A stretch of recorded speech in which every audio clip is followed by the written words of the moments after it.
Estimadas irmãs carmelitas da Associação Nossa Senhora do Carmo, nossa conferência agora é sobre Santa Teresa dos Andes e a Santíssima Virgem. Todos nós que temos a oportunidade de ler os escritos dessa jovem carmelita, logo nós nos damos conta deste amor, desse carinho especial que ela tem para com a Santíssima Virgem. Se nós vamos adentrar a sua espiritualidade, logo nós percebemos que aqui está um elemento essencial. Teresa dos Andes procurou viver como verdadeira devota de Nossa Senhora. Não só pelas práticas de piedade que praticava, como era algo muito comum na sua época, mas porque ela coloca Nossa Senhora como seu espelho, como seu modelo, e ela procura vivenciar as virtudes de Nossa Senhora. A gente sabe que o verdadeiro devoto, a verdadeira devota é aquela que procura reproduzir na sua vida o mesmo exemplo do que o santo, o mesmo exemplo do que Nossa Senhora.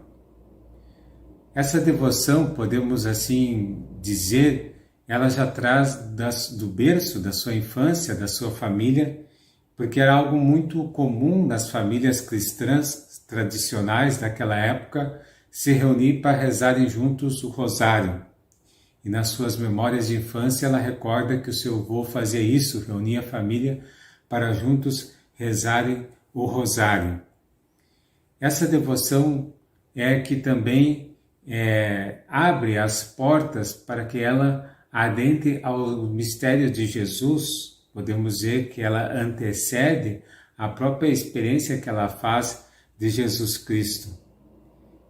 Podemos dizer, uma experiência muito sadia, muito importante, para que nós entendamos que, como a devoção genuína a Nossa Senhora nos ajuda a nos aproximar mais de Jesus. No seu diário, já no início, ela se refere a essa devoção. No número 5 do diário, nós podemos encontrar essa significativa afirmação. Essa é a Virgem que jamais me deixou de me ouvir e consolar. Aqui ela está se referindo a uma pequena imagem que ela recebeu de presente de uma tia sua, uma imagem de Nossa Senhora de Lourdes. E essa imagem simbolizava então para Juanita a presença de Nossa Senhora. E muitas vezes na sua oração tomava essa imagem e conversava com essa imagem e também percebia que Nossa Senhora correspondia a todas as suas perguntas, a todos os seus diálogos. Também no mesmo diário nós encontramos essa confissão em que ela diz que o seu irmão Lúcio foi quem lhe transmitiu essa devoção. E eles juntos fizeram a promessa de rezar diariamente o rosário. E ela também nos dá esse testemunho que sempre procurou ser muito fiel a essa prática e rezar diariamente o Santo Rosário. Posteriormente, quando ela for defender a sua vocação junto a este irmão que sente-se um pouco contrariado pela opção de Juanita por uma vida de clausura, longe da família, uma vida austera, com tantas restrições, ela vai recordar exatamente isso, que foi ele quem transmitiu essa devoção a Nossa Senhora e que foi Nossa Senhora quem colocou no seu coração o germe da vocação. Nós também encontramos esta mesma afirmação de que Nossa Senhora foi sempre a sua confidente e que foi sempre uma presença muito forte na carta 81. A Santíssima Virgem foi minha companheira inseparável. Ela foi a confidente íntima desde os tenros anos da minha vida. Ela escutou a narração de minhas alegrias e de minhas tristezas. Ela confortou o meu coração tantas vezes abatidos pela dor.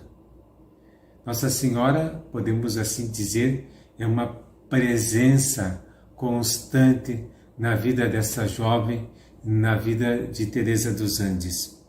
é uma presença de alguém que conforta nos momentos de dor, de uma presença que consola, mas de uma presença também que compartilha dos momentos de alegria. Um fato curioso na vida dela é que vários anos seguidos ela esteve à beira da morte exatamente no dia 8 de dezembro, dia da Imaculada Conceição. Em algum momento até ela pensou que estava de fato à beira da morte e sempre sentiu essa presença de Nossa Senhora consolando nesses momentos de dor. No diário, no número 7, ela escreve: minha devoção à Virgem era muito grande. Um dia, eu que sofria muito por uma coisa, contei à Virgem e roguei pela conversão de um pecador. Então, ela me respondeu. Desde então, a Virgem, quando a chamo, me fala. Aqui nós percebemos que esse diálogo que nós havíamos falado, que estabelecia com Jesus, sobretudo após a comunhão, é o mesmo diálogo que também estabelece com a Santíssima Virgem, que vai correspondendo a essa filha que tanto necessita dela. Juanita quis, no seu diário, perpetuar uma carta que ela escreveu num momento de muita dor à Santíssima Virgem. Ela, no seu interior, padecia um grande sofrimento, porque há poucos dias ela tinha deixado o seio familiar e estava no internato, e isso trazia ao seu coração muita dor.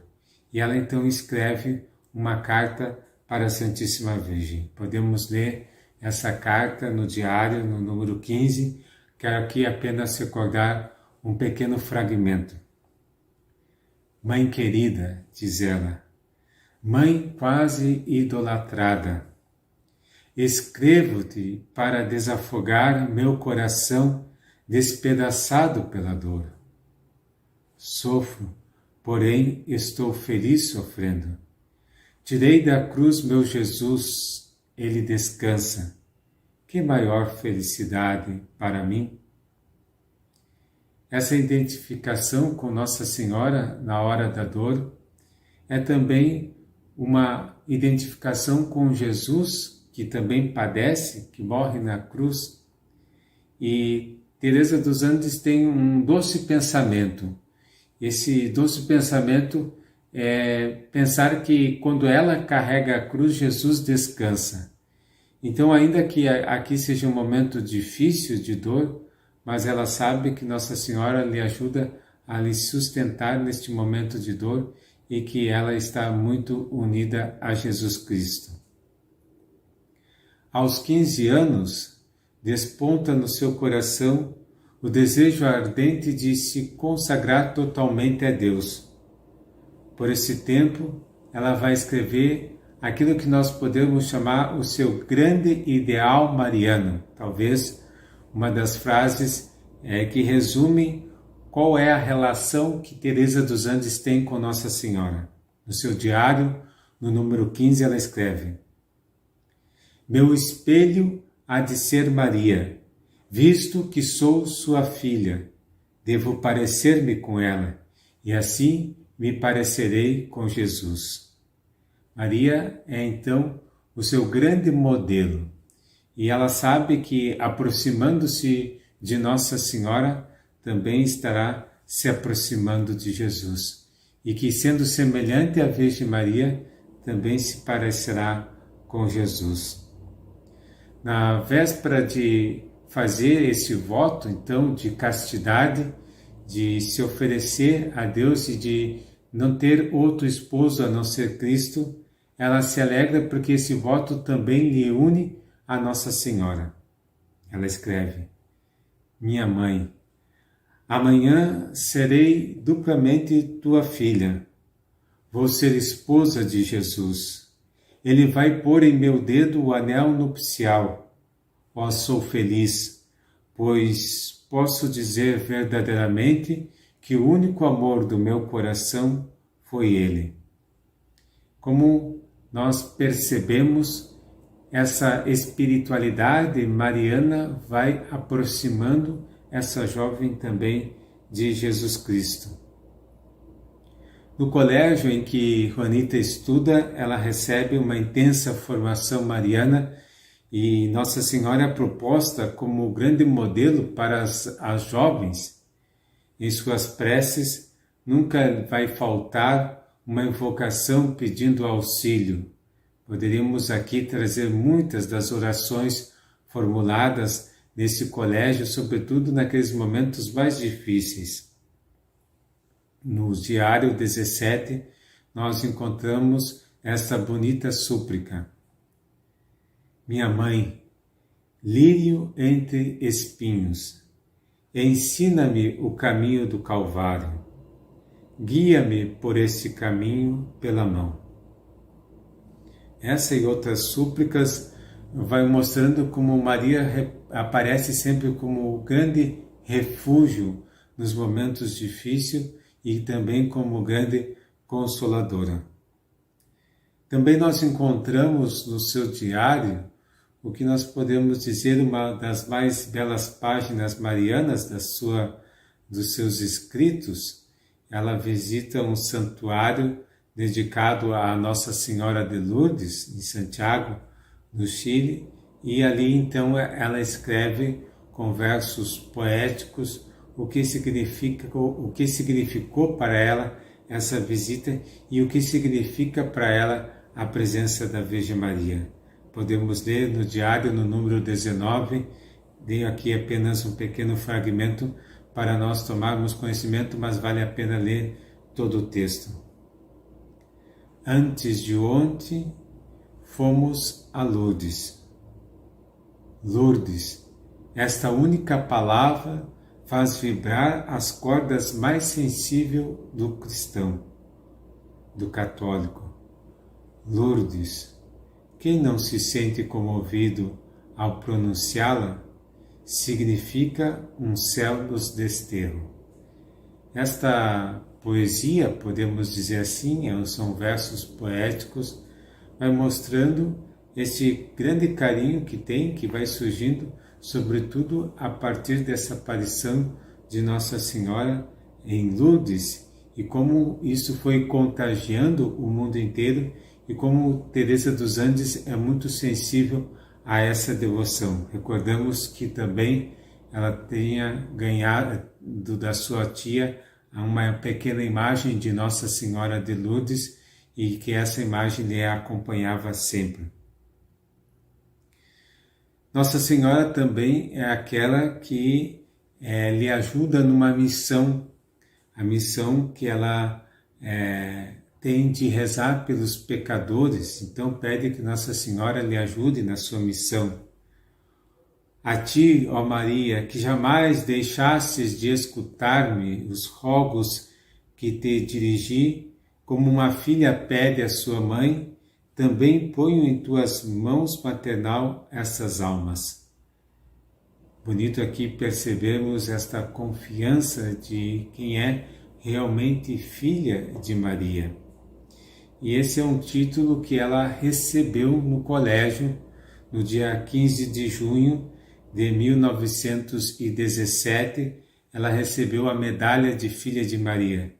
A partir de então, muitas das suas cartas vai aparecer com uma sigla que diz e significa isso, Filha de Maria. Juanita, Filha de Maria. Ser filha de Maria para Juanita não é apenas um título ou uma medalha que ela recebeu. Para ela vai ser um compromisso muito grande em praticar as virtudes de Nossa Senhora.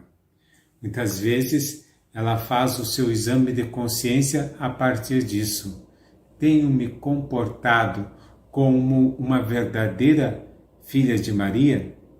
E aqui nós do Carmelo também poderíamos utilizar esta intensa devoção que nós temos para perguntarmos se nós também temos correspondido a esse título de ser irmãos de Nossa Senhora. Nesta confiança filial, procurava rezar diariamente a Nossa Senhora para que a livrasse do pecado mortal. E ela escutou do padre que lhe havia confessado essa sentença: você, pela graça de Deus, não teve a desgraça de cometer nenhum pecado mortal. Você se expôs e Deus, com amor, a preservou. É bonito porque essa graça que comove profundamente Juanita, porque ela se sentia tão pecadora e vendo na alma tantos pecados, ela se prepara para fazer essa confissão geral e ela até está atribulada porque se sente tão pecadora ao dar-se conta desses pecados. E o padre então lhe diz isso, que por graça de Deus ela nunca havia cometido o pecado mortal. E ela atribui essa graça à Virgem Maria, porque ela rezava diariamente pedindo essa graça de ser preservada do pecado mortal.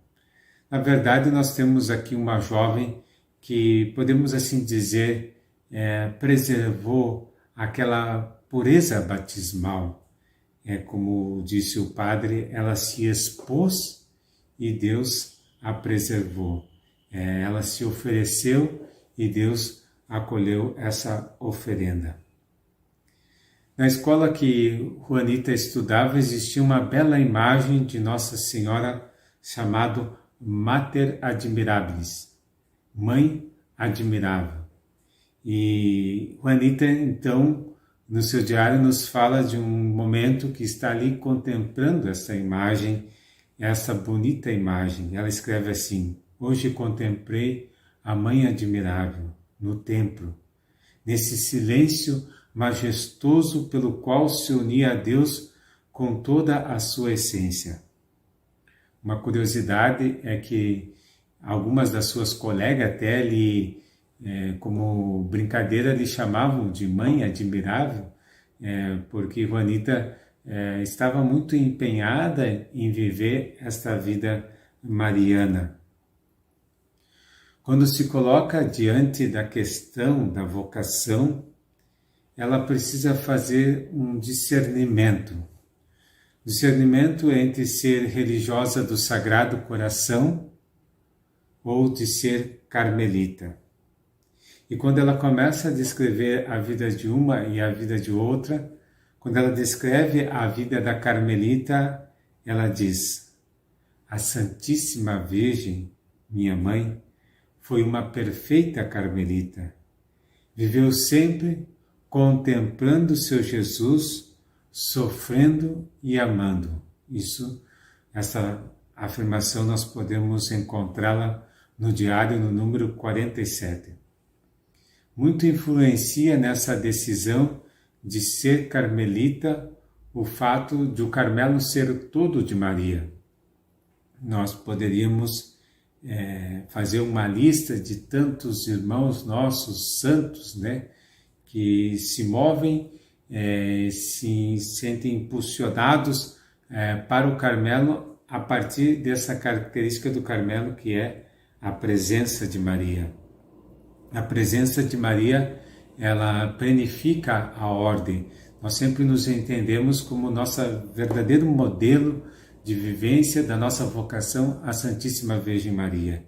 Então, o nosso olhar mais profundo para a nossa consagração, a gente coloca em Nossa Senhora.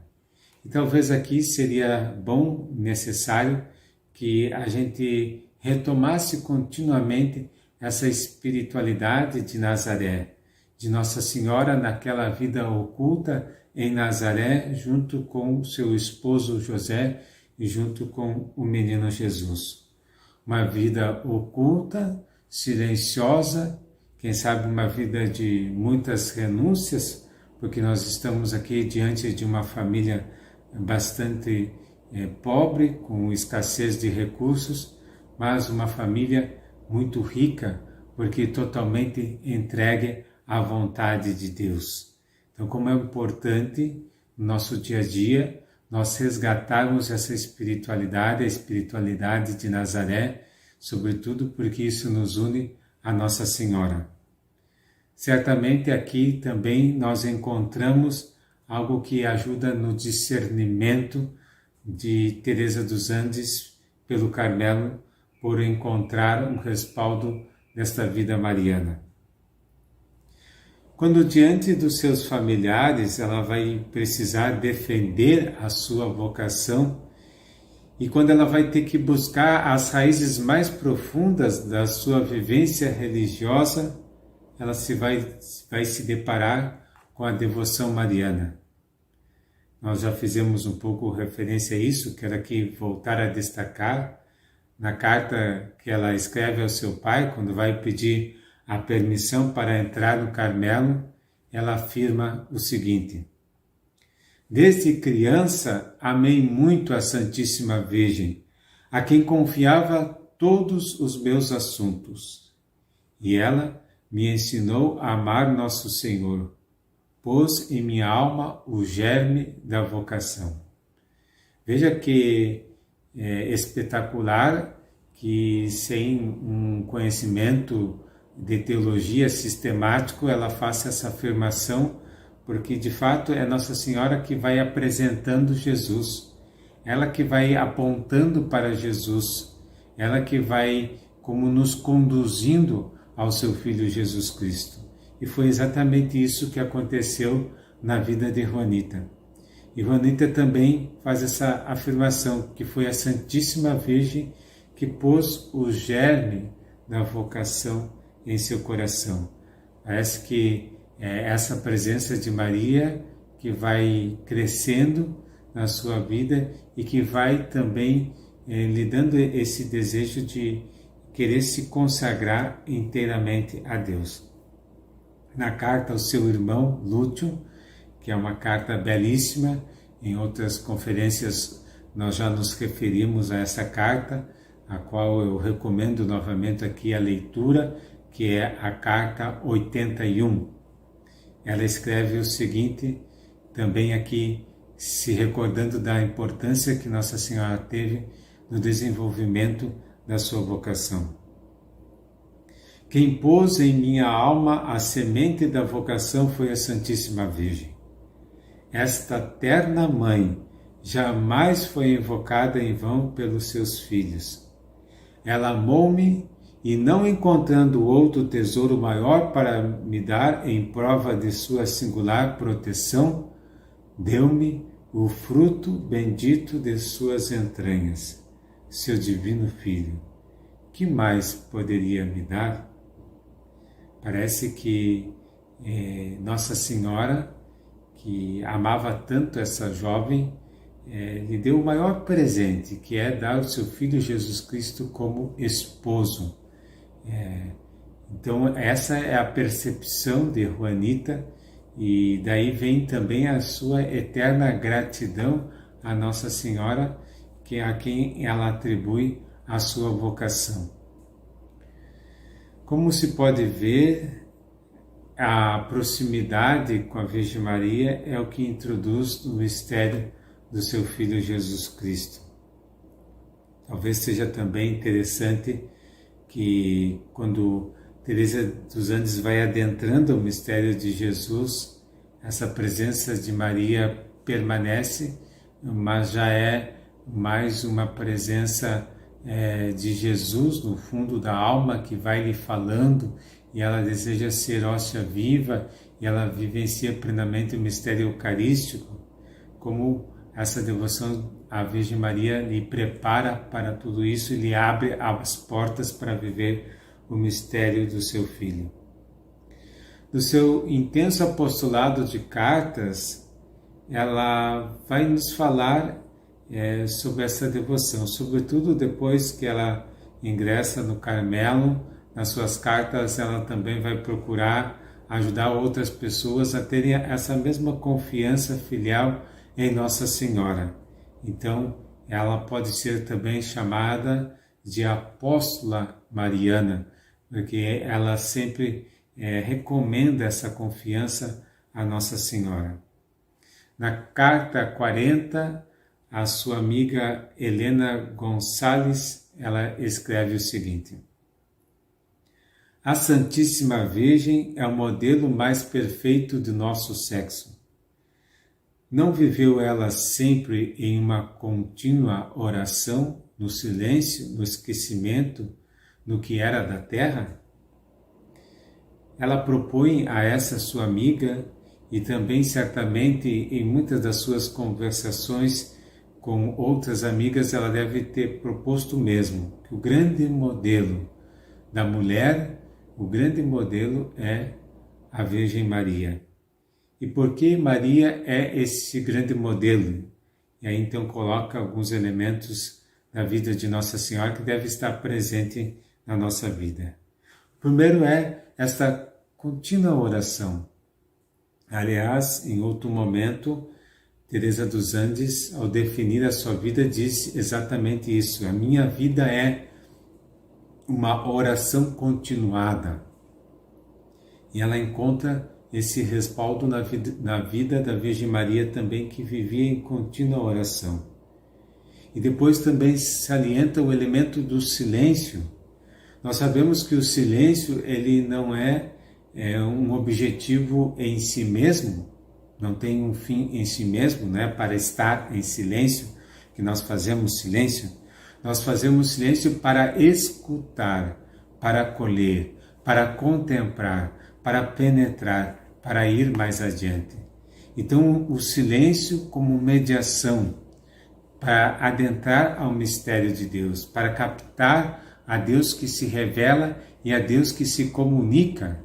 E por isso nós fazemos silêncio e por isso nós entendemos também que a Virgem Maria vivia a sua vida inteira nesse mistério do silêncio, nas atividades do dia a dia, sim, no cotidiano, mas nesse silêncio de escuta da voz de Deus.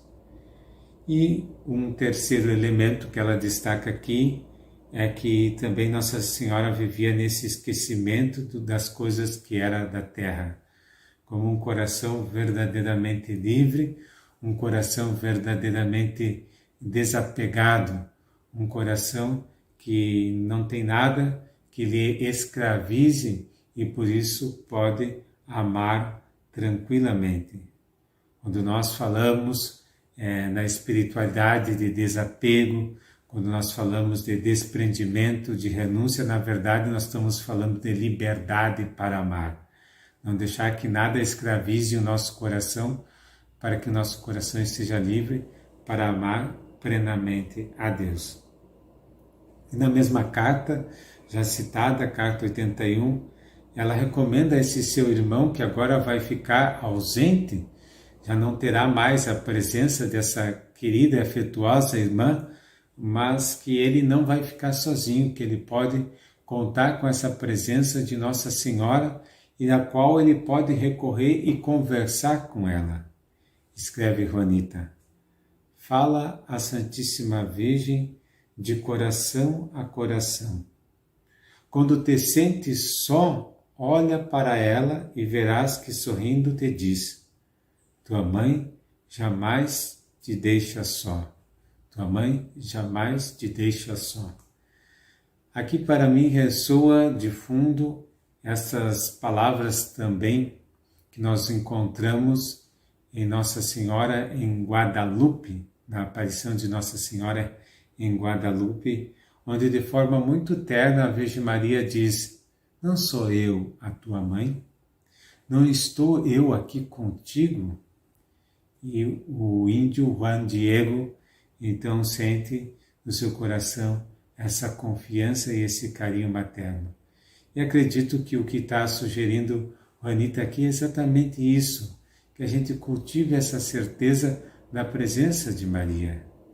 Tua mãe jamais te deixa só, tu nunca estás só, a Virgem Maria sempre estará contigo.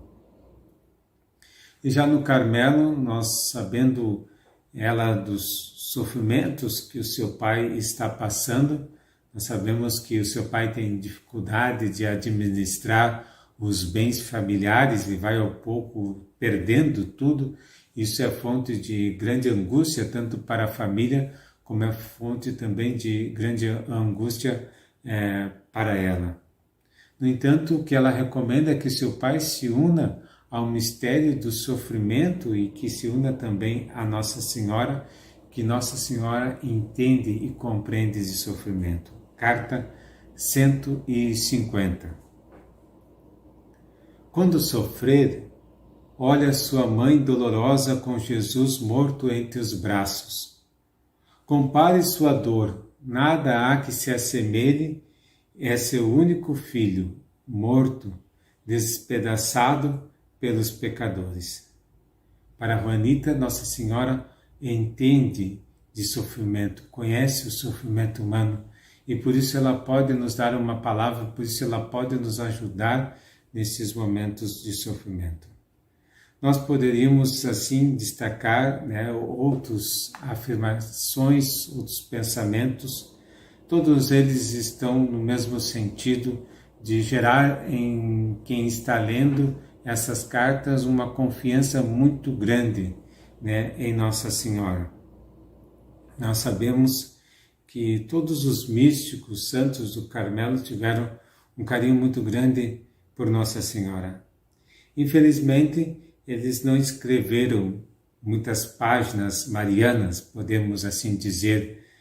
Sabemos que a Santa Madre até tinha o desejo de escrever um breve comentário sobre a Ave Maria. Teria sido algo belíssimo, mas não temos esse escrito. Sabemos que próprio São João da Cruz, que ingressa no Carmelo por causa dessa presença mariana, mas também não temos muitas coisas escritas sobre Nossa Senhora de suas mãos.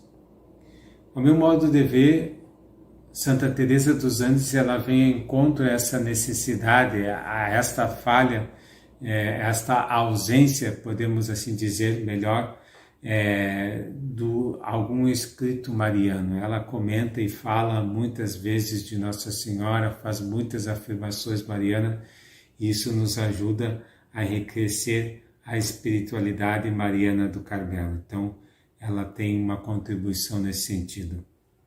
Mas também quero destacar que a sua espiritualidade mariana é uma espiritualidade muito madura e muito sadia, porque como nós vamos vendo, é uma espiritualidade que vai aproximando de Jesus, ela não está longe, ela não é a parte, ela não é um apêndice ao outro, não, ela está inserida num mistério maior, que é o mistério da redenção, que é o mistério do seu Filho Jesus Cristo, e podemos dizer que Nossa Senhora é quem abre as portas e nos permite contemplar melhor.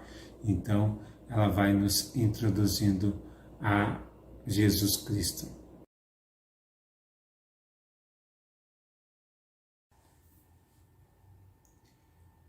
Na continuação desse tema, em que nós dedicamos ao estudo da espiritualidade mariana nos escritos de Santa Teresa dos Andes, nós queremos agora falar um pouco sobre a dimensão da oração. Nós sabemos que o Carmelo é reconhecido na Igreja como uma família que se dedica a viver esse mistério, o mistério da oração de Cristo, que reza ao Pai no silêncio.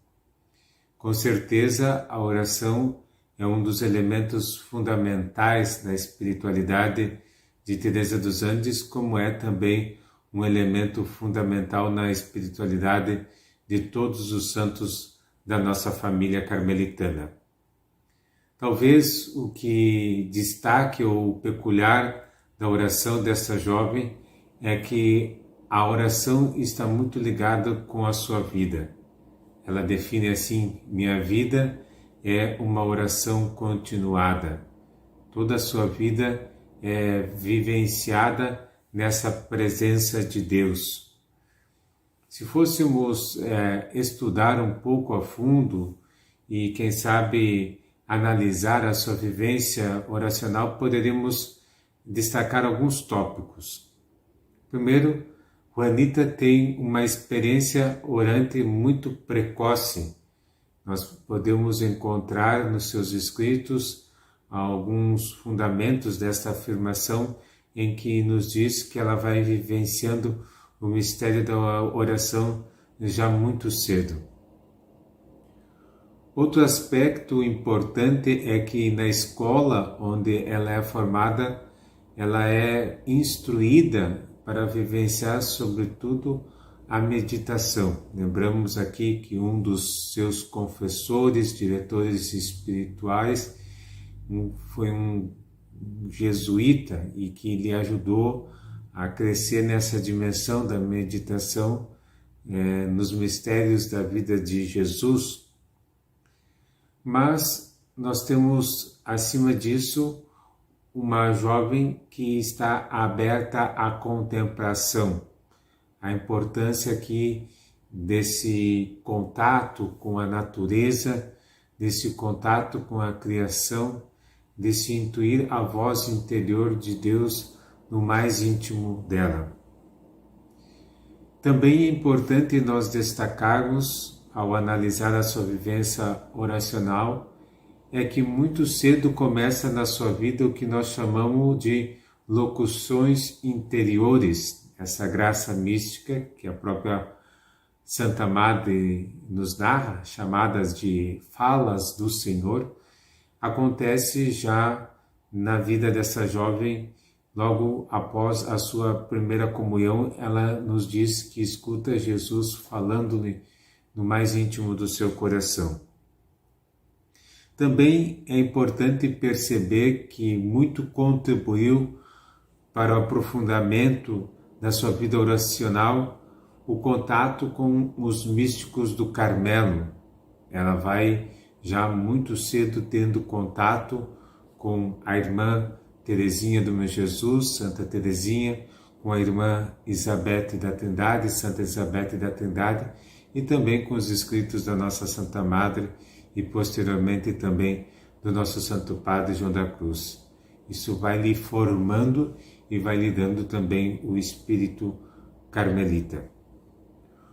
Outro aspecto interessante de nós analisarmos, porque podemos pensar então que como muito cedo ela se abriu ao mistério da oração, tudo foi muito fácil, foi muito intenso, e nós sabemos que isso não é verdade e que ela vivencia nesse momento, nos momentos de oração, também momentos de noite escura, de privação, de aridez, que levam também a experimentar o sofrimento também na oração.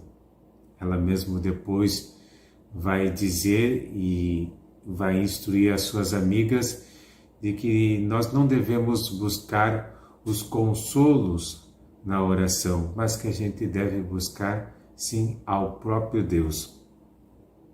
Por fim, poderíamos dizer também que a sua oração é uma oração esponsal, é uma oração de esposa, porque é uma oração de união, é uma oração que lhe permite viver a intimidade com Jesus e lhe capacita para amar mais a Ele e servir mais a Ele. Esses são os elementos que nós vamos perceber na vida oracional de Teresa dos Andes. Nós vamos agora ler, conhecer um pouco dos seus escritos sobre esse aspecto. Destaco aqui, inicialmente, a importância que tem a sua família nessa, podemos dizer, catequese oracional, muito mais pelo testemunho. Nós vemos ela fazer afirmações tanto de oração junto com seu avô, como acompanhar a sua mãe diariamente na missa, como o seu irmão que lhe ajuda a rezar o rosário. Então, esse testemunho oracional que ela vai recebendo dos seus próprios familiares. Mas, além disso, nós percebemos sim que ela se entrega a esse mistério da oração, porque de nada valeria esses testemunhos, esse exemplo e toda a educação que ela recebeu se ela não se abrisse a esse mistério da oração. Se perguntássemos para Santa Teresa dos Andes no que consiste a oração, certamente ela não nos daria uma resposta teórica, sistematizada, como uma resposta teológica. Certamente ela lhe falaria nos falaria daquilo que ela vivencia. E ela diz assim em uma de suas cartas: encanta-me rezar. Desejaria que a minha vida fosse uma contínua oração, porque ela é a conversação que temos com Deus. A oração, então, é essa conversação que nós temos com Deus, essa conversa, esse diálogo. Sabemos aqui que está na linha da nossa Santa Madre Teresa que orar é estar com quem sabemos que nos ama, tratando de amizade. Só que para Teresa dos Andes, esse tratar de amizade, esse diálogo, ele deve ser contínuo, acompanhar todo e qualquer momento da nossa vida.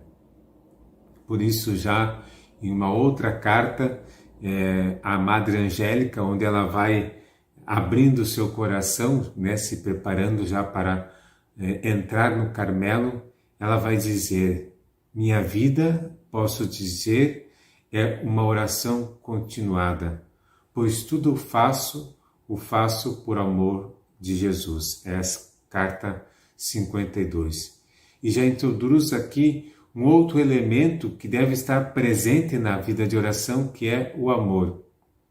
A oração não é uma obrigação que nós temos, a oração é a expressão do nosso amor, do transbordar do nosso desejo de estar aos pés do Mestre. Sobretudo, a oração é afetiva.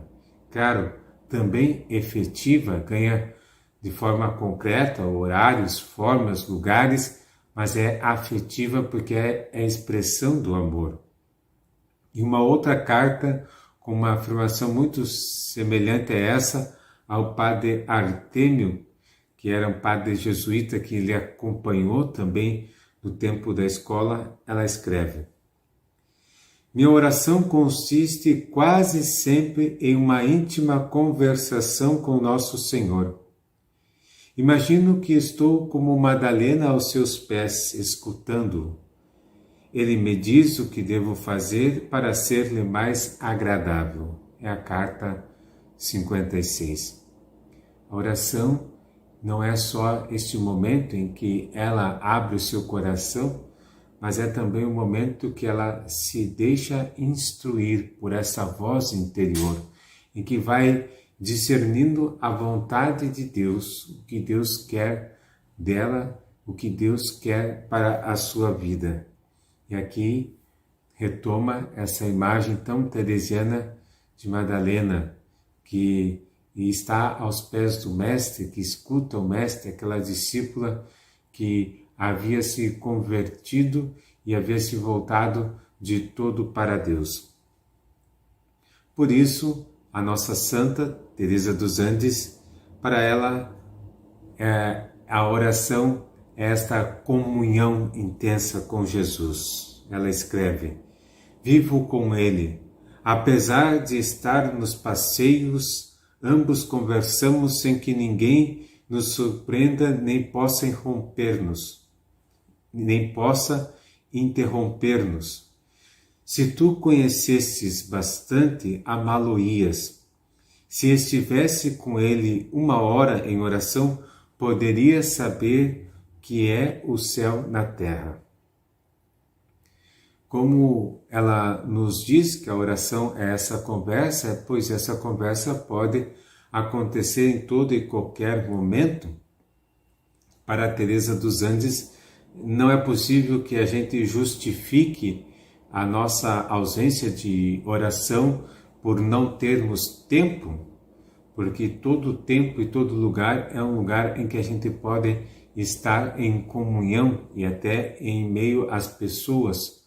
Como se dissesse, ninguém sabe daquilo que se passa no mais íntimo da alma que vive recolhida. Claro, aqui é necessário que a gente esteja recolhidos os nossos sentidos e que o nosso coração esteja de fato centrado em Deus, senão não há possibilidade desta união. Para Teresa dos Andes também a oração é feita com consideração, como também diz a Santa Madre, com a consciência de quem é Deus, de quem nós somos e do que nós tratamos. Na carta 107, nós podemos ler: a oração é um canto de amor. Faz a oração. Pensa tranquilamente quem é Deus, quem és tu e tudo o que deves. Quem é Deus, quem somos nós e tudo o que devemos a Ele. Essa consciência que deve acompanhar a nossa oração, para que não seja só um mexer de lábios, não seja repetir fórmulas, frases, mas seja consciente da grandeza de Deus. Por isso, para Santa Teresa, a oração é reveladora de verdades, a verdade de quem é Deus e a verdade de quem nós somos. E nós temos aqui em Teresa dos Andes algo muito parecido. Ainda na carta 65, nós também aqui encontramos esta oração tão próxima, do qual a gente pode conversar com o Mestre, estar com Ele. Quando temos um amigo em nossa casa, não deixamos sozinho, mas estando muito ocupadas, procuramos ir falar-lhe de vez em quando. Assim, farás com Jesus. No princípio custará recolher-te, mas depois será habitual em ti estar em Deus. Mesmo que tenhas que estar fazendo outras coisas ou outras atividades, de vez em quando a gente retoma a nossa consciência da presença de Deus. Todos nós, do Carmelo, fomos educados ou ensinados a viver profundamente esse elemento da presença de Deus. Poderia-se dizer que inicialmente é um esforço nosso, que é estar consciente dessa presença. Mas, com o tempo, essa presença nos envolve. Nós somos envolvidos pela presença de Deus de tal maneira que o pensamento e o coração está sempre em Deus. Ainda que estejamos fazendo outra coisa, o pensamento e o coração está em Deus. Quando Teresa dos Andes vai fundamentar a oração, ela olha para Jesus. Interessante perceber exatamente isso, que a oração ela tem um caráter cristológico, ela está fundamentada na prática de Jesus.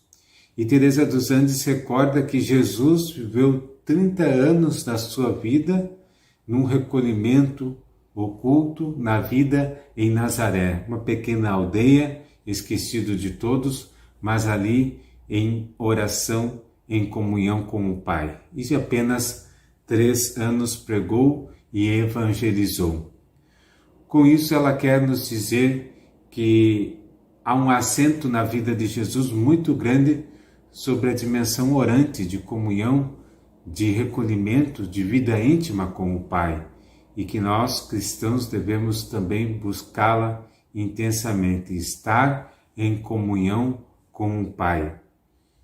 Esse é o fundamento do qual ela se baseia também para dizer e para alicerçar a sua oração, na oração de Jesus. Para Teresa dos Andes, a oração também é o que vai nos assemelhando a Jesus.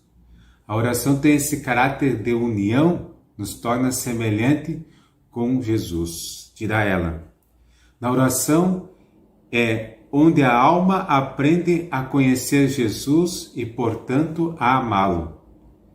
E como o amor não pode admitir diferença, mas igualdade, resulta daí a união que é a semelhança.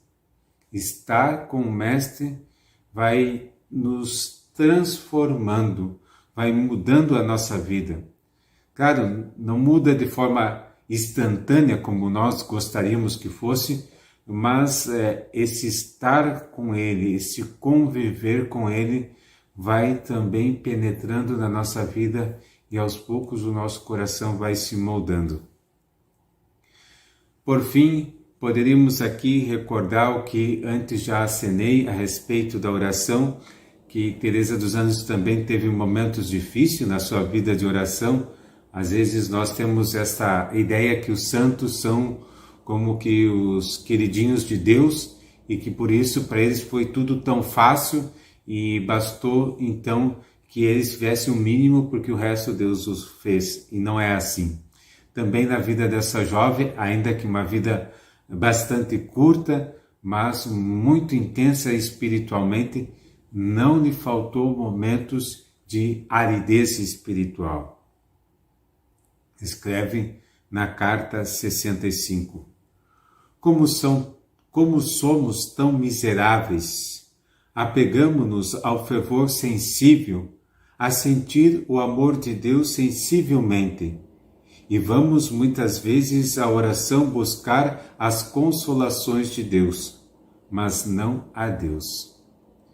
É interessante que há aqui uma consciência muito pura e muito verdadeira e muito necessária a respeito disso, de não buscar o sensível na oração.